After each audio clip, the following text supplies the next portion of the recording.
गिलगित में मट्टी का तोदा गिरने से 7 रजाकार जाँ बहक, 5 जख्मी। रजाकार पानी की बहाली के लिए काम कर रहे थे। मकामी अफराद की बड़ी तादाद मौके पर मौजूद। रजाकारों की लाशें निकालने का सिलसिला जारी। जख्मियों को अस्पताल मुंतकिल कर दिया। हालत तशवीशनाक।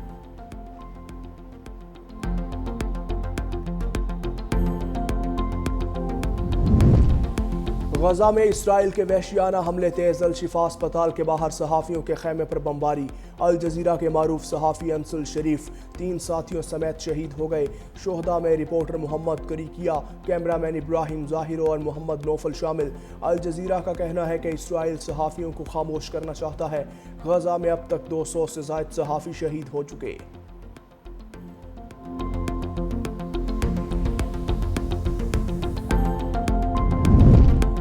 कराची में डंपर हादसे की तहकीकात के लिए 4 रुकनी तहकीकाती टीम तश्कील। DIG west zone Irfan Ali Baloch सरबराह होंगे। तहकीकाती टीम डंपर जलाने में मुलविस मुल्जिमान की शनाख्त और गिरफ्तारी के लिए इकदाम करेगी।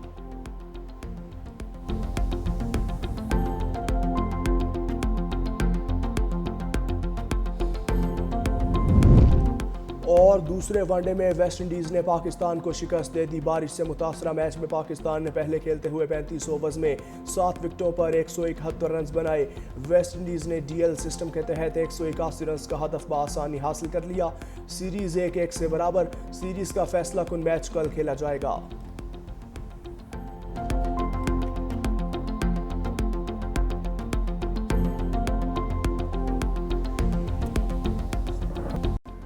तूफान और सैलाब भी इल्म की शमा को नहीं बुझा सके। सैलाब से मुतासरा तालिब इल्म की मैट्रिक में पोजीशन।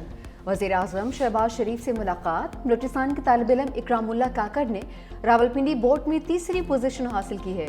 वज़ीर आज़म ने बलोच तालिब इल्म का वज़ीर आज़म हाउस में खैर मकदम किया। कहा इकरामुल्लाह काकड़ का ख़ानदान सैलाब से शदीद मुतासिर था। 2022 में दौरा कला सैफुल्लाह के दौरान इकरामुल्लाह से इमदादी खैमे में मुलाकात हुई। गुज़िश्ता रोज़ जब खबर पड़ी तो बहुत फ़ख्र महसूस हुआ। तालिब इल्म इकरामुल्लाह ने वज़ीर आज़म से इज़हार तशक्कुर किया। वज़ीर आज़म ने कला सैफुल्लाह के दौरे पर इकरामुल्लाह के तालीमी खराजात उठाने का ऐलान किया था। इंतकामी कार्रवाइयों के बावजूद पाकिस्तान और आज़ादी की जंग आखिरी दम तक लड़ेंगे। वज़ीर आला खैबर पख्तूनख्वा यमीन गंडापुर का 2 टोक मौक़िफ़। कहा रजीम चेंज से हुकूमत गिराने के बाद PTI हालत जंग में है। मुल्क में आईन कानून नाम की कोई चीज़ बाकी नहीं रही। अवामी नुमाइंदों को बिला वजह नाअहल करके हकूक छीने जा रहे हैं। कोहिस्तान स्कैंडल सूबे का नहीं बल्कि वफाक का मामला है। साबिक हुकूमतों की करप्शन को हमारे खिलाफ हथियार बनाया जा रहा है।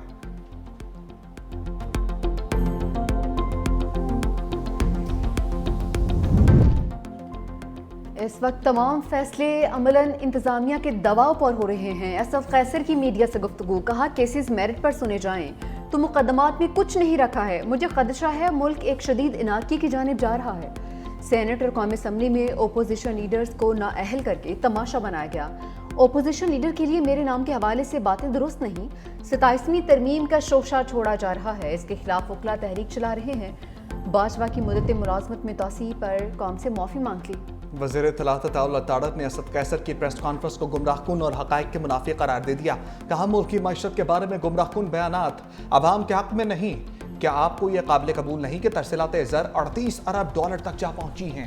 क्या आपको यह भी कबूल नहीं कि करंट अकाउंट सरप्लस 2 अरब 10 करोड़ डॉलर हो गया? महंगाई में कमी आ रही है। बरामदात में इजाफा हो रहा है। स्टॉक मार्केट मुसलसल ऊपर जा रही है। 9 मई को एक साजिश रचाई गई। रियासती इदारों पर हमले हुए। इस संगीन जुर्म पर कानून के मुताबिक सजाएं सुनाई गई।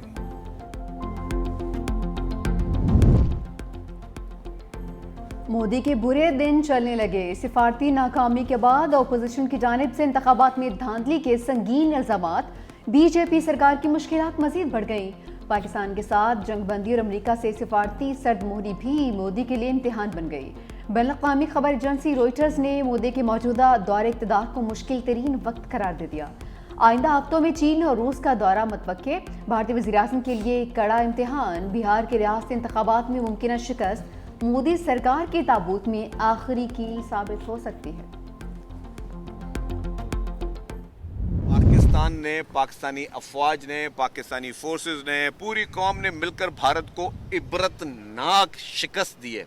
और उस इबरतनाक शिकस्त जो भारत को पूरी पाकिस्तानी कौम ने दिए, उसके आफ्टर इफेक्ट्स आज दिन तक भारत उस स्टेट ऑफ शॉक से नहीं निकल सकी है। कल उनका एक एयरफोर्स चीफ जो है पैदा हो गया अचानक कि जी हमने भी गिराए। उनके मुल्क में इतना उनके ऊपर लानताना हुआ, इतना उनको मोदी हुकूमत को, इंडियन आर्मी को, इंडियन एयरफोर्स को लोगों ने जिस तरह क्रिटिसाइज किया है भारत में बैठकर भारतीयों ने, अब अपनी फेस सेविंग के लिए कहने जी हमने ये भी कर दिया, हमने वो भी कर दिया। पाकिस्तान ने हालिया जंग में भारत को बिरतनाक शिकस्त दी। भारतीय चीफ का बयान फेस सेविंग की कोशिश है। सीनियर वज़ीर सिंध शर्जील मेमन की नेशनल स्टेडियम में मीडिया से गुफ्तगू कहा, पाकिस्तान के हाथों शिकस्त के बाद भारतीय रहनुमा अपने अवाम को मुंह दिखाने के काबिल नहीं रहे। हम जश्न आज़ादी के साथ मार्का हक की जीत की खुशी भी मना रहे हैं। 13 अगस्त को कराची के नेशनल स्टेडियम में ग्रैंड म्यूजिकल शो होगा। ये सिंध हुकूमत या पीपल्स पार्टी के नहीं, पाकिस्तान के प्रोग्राम्स हैं। शर्जील मेमन ने नेशनल स्टेडियम में यौम आज़ादी ग्रैंड म्यूजिकल शो के इंतजाम का भी जायजा लिया।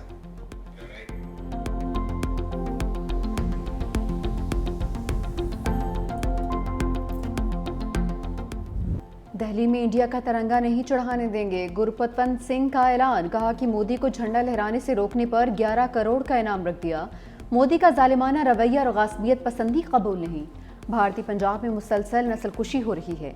अगर भारत ने हमला किया तो हमारे जत्थे पाकिस्तान के साथ लड़ेंगे। वाशिंगटन डीसी में रेफरेंडम होगा जिसमें खालिस्तान का नक्शा पेश किया जा रहा है।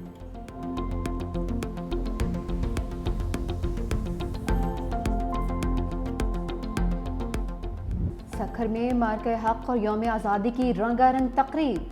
सिंध हुकूमत का जिना म्यूनसिपल ग्राउंड में शानदार ग्रैंड म्यूजिक शो। राहत फ़तेह अली खान समेत दीगर फनकारों की शानदार परफॉर्मेंस। बिलाल सईद, आसिम अजहर, यंगस्टर्स, सनम मारवी ने भी आवाज़ का जादू जगाया। हाजरीन झूम झूम उठे। वज़ीर तवानाई नासिर हुसैन शाह की भी शिरकत। म्यूजिक शो देखने अवाम की बड़ी तादाद उमड़ आई। हैदराबाद में भी मार्के हक और यौम आज़ादी पर म्यूजिक शो। अली जफर ने आवाज़ का जादू जगाया।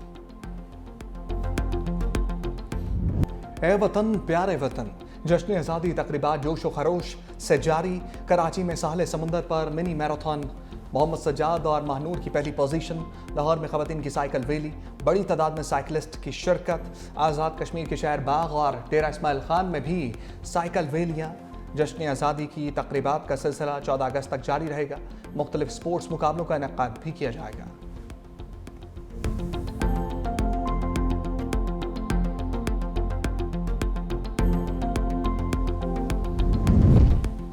गिलगित बल्तिस्तान का जिला हुंजा में शिशपेर ग्लेशियर एक बार फिर से पिघलने लगा। हसनाबाद की आबादी मुसलसल कटाव की जद में आ गई।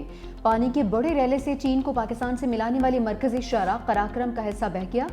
पाक चीन ज़मीनी राबिता आर्जी तौर पर मुनक़ता। इंतजामिया के सयाहों को मुहतात रहने की हिदायत।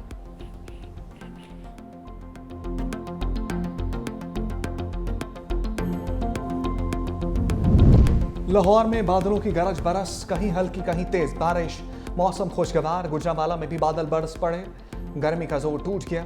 कोहाट में मूसलाधार बारिश, तेज हवाओं ने रंग जमा दिया। महकमे मौसमियात की 13 अगस्त से लाहौर में बारिशों के नए स्पेल की पेशगोई।